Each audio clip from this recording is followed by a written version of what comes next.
I'm on the phone with Andy Vaughan, Director of Strategic Programs for the Monster Public Sector and Education Team. Good afternoon, Andy, and thanks for agreeing to the interview. Hello, Bill. Andy, Monster contributed analysis of the information technology IT landscape in California as an in-kind contribution to the YITNow.org initiative. Can you summarize your findings, and can you walk us through some of the key findings? Sure, happy to do that, Bill. This information came from our real-time labor intelligence team, and I guess the key findings that come out of this are that, in fact, there are latent demands for people with certain kinds of skills in the IT area, and even more specifically, we can dive into that kind of information. But it's as the economy recovers, I think that you're going to find that the structural gaps, if you will, in IT skills is actually going to get worse, and I think it warrants some attention at this point. So that's really, I think, the key findings at this point. I appreciate that. And you recently provided some slides for our IT Innovation Summit that took place in Sacramento. Can you walk us through those slides and share with us some of the key findings? Sure. The first slide shows the California IT opportunities and how they've trended over the last little over 2 years. And you can see on this one we've got an index of job postings, and we have not quite gotten back up to the 2007 average, which is represents 100 here as the index. But the good news is that the year-over-year change, the postings are going up, and the year-over-year change is turning out to be very, very positive, meaning that there is some positive expansion in those IT opportunities for job seekers in California for IT positions.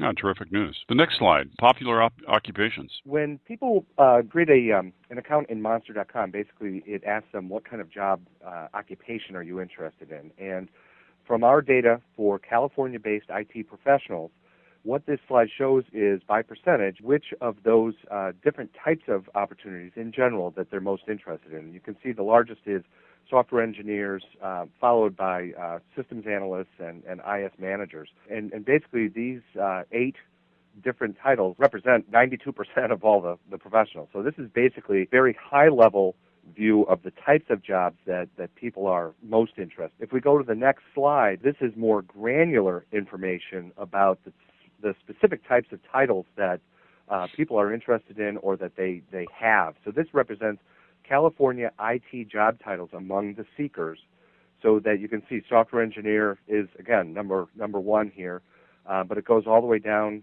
through programmer and Java developer down to help desk representative. So these are the top 50 job titles for IT in California. Fair enough, and it looks like a fair amount of web-related occupational titles in there as well. I think it represents the growth of the web as a major platform, certainly. How about the skills? The next slide is the top 50 skills that are represented by the seeker population in California. And the interesting thing about this, I think, is that there are certainly the top skills are really technical skills, such as C and C++ and SQL and things like that. But there's some soft skills in here as well. I'm going to estimate about number 10 down there is leadership. And that's an important skill, not just in IT, but in across a lot of different kinds of occupations and industries. Project management is in there as well. Organization, business analysis, writing. There's a number of different kinds of skills that are unrelated to the specific skills of IT, but I think it's important to draw those out because of their applicability, not only in IT, but also in other areas as well. Yeah, well said. I think that's very consistent with the conversations that we have on a daily basis with employers and those hiring managers, looking for not only the strong technical, creative, but also that business savvy, soft skills. Employability skills. Employability.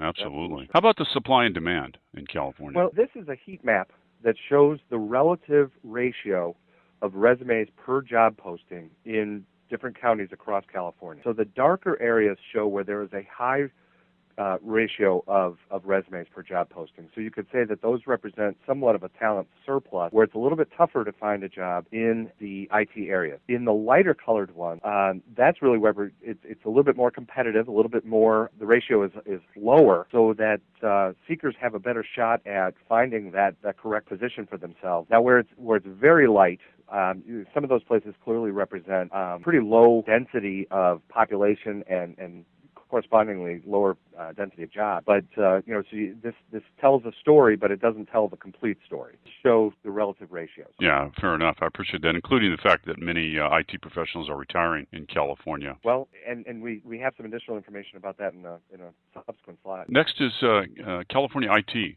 A performance matrix. Basically, this is a matrix that's developed from data that we have primarily in the Monster database. And essentially, what this does is it breaks the various components down into a matrix. So, in the upper right-hand corner of this quadrant of the matrix is where you have a relatively high volume of resumes and a relatively high volume of job posts. What that represents is a high performance kind of an area where there's enough supply to meet the demand, and there's some good fluidity there, if you will. If you look in the upper left-hand quadrant, you see that this is where there's a high volume of resumes, but a relatively low volume of posts. What that says is that there is a talent surplus in that particular area. In these particular cases, it's business specialties and networking and telecommunications. This represents a talent surplus during the period of February 10 to January of 11, and can in fact provide some insight into where good training can help to alleviate that by taking people that have those particular skills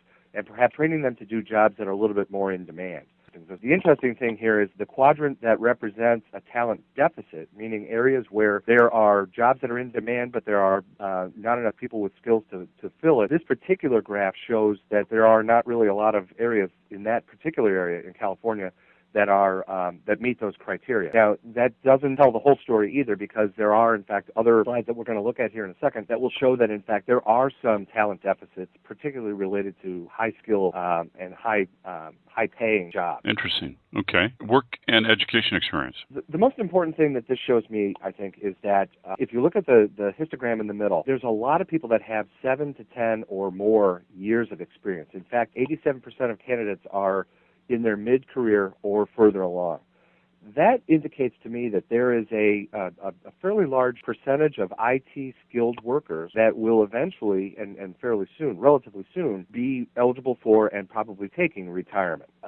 So there's that really, I think, creates an impetus to backfill, if you will, and make sure that we've got a pipeline of younger folks who are coming in with the skills that they need in order to take on those kinds of jobs. The other thing that I think is interesting here is the relatively educated group, as indicated by the education level on that graph. The vast majority have at least some college. Almost half have at least a bachelor's degree, and fully a quarter of them have a master's or a doctorate, an advanced degree in the IT area. So what that shows is, it tells me it takes a little time to build that pipeline of students that have skills needed to fill those jobs. And that's actually borne out a little bit more in the next slide, which shows in the graph on the upper right, the job postings for the really high-paying, high-skilled jobs pretty well exceeds the number of resumes that are in the database that indicate qualifications to do those jobs. That's a structural deficit. In other words, there are not enough people with the skills to do those jobs, even in this time of high unemployment. Andy, this is a fantastic resource. We certainly appreciate it. Tell us a little bit more about your free reports webinars. One of the things, this report, Bill, was put together by the Monster Intelligence team, which is located outside of Boston in the Massachusetts area. And one of the things that they do is they've published quite a few pieces of literature and other resources that certainly I would invite your listeners to take a look at, and some of them are done by market. So in other words, the larger markets around the country. Others are done on more of an occupational basis, such as IT or engineering and things along those lines. So there are lots of different kinds of resources up there, including webinars and other kinds of free reports. So I would encourage your listeners to visit those sites. Your division also provides this in-depth reporting. I mean, this is what I think you would consider a briefing, but you provide in-depth analysis for agencies and those decision makers making decisions on behalf of public and private sector interest to help guide those organizations. Can you tell us a little bit about that? You're absolutely right. We call that offering real-time labor intelligence. The same group of people that monitor and analyze this information for these high-level reports also do them on a fee basis for customers that are interested in more detailed information about the labor market and the actionable intelligence that they can derive from our database to make decisions about training, education, curriculum development, strategic decisions about where what industry sectors they should go after, and in fact, some customers use it to prove that they actually have the skill sets in their area that are needed to attract and really outcompete for site selection for factories and other types of enterprises. So there's a tremendous amount of data, particularly on the supply side, because of our huge database of resumes, that this information can really help a lot of people make some very informed decisions. I appreciate that. We certainly appreciate the terrific resource today, your ongoing support for the whyitnow.org initiative, and everything that you do for California information technology. Well, thank you, Bill, and thank you for what you do at webprofessionals.org. I clearly understand and appreciate your efforts to promote web standards and how it will serve the web professional community in the long term. We're happy to support your IT education pathway efforts in California, both through the whyitnow.org initiative, but also in collaboration with the California Department of Education. It's important work, and we're happy to play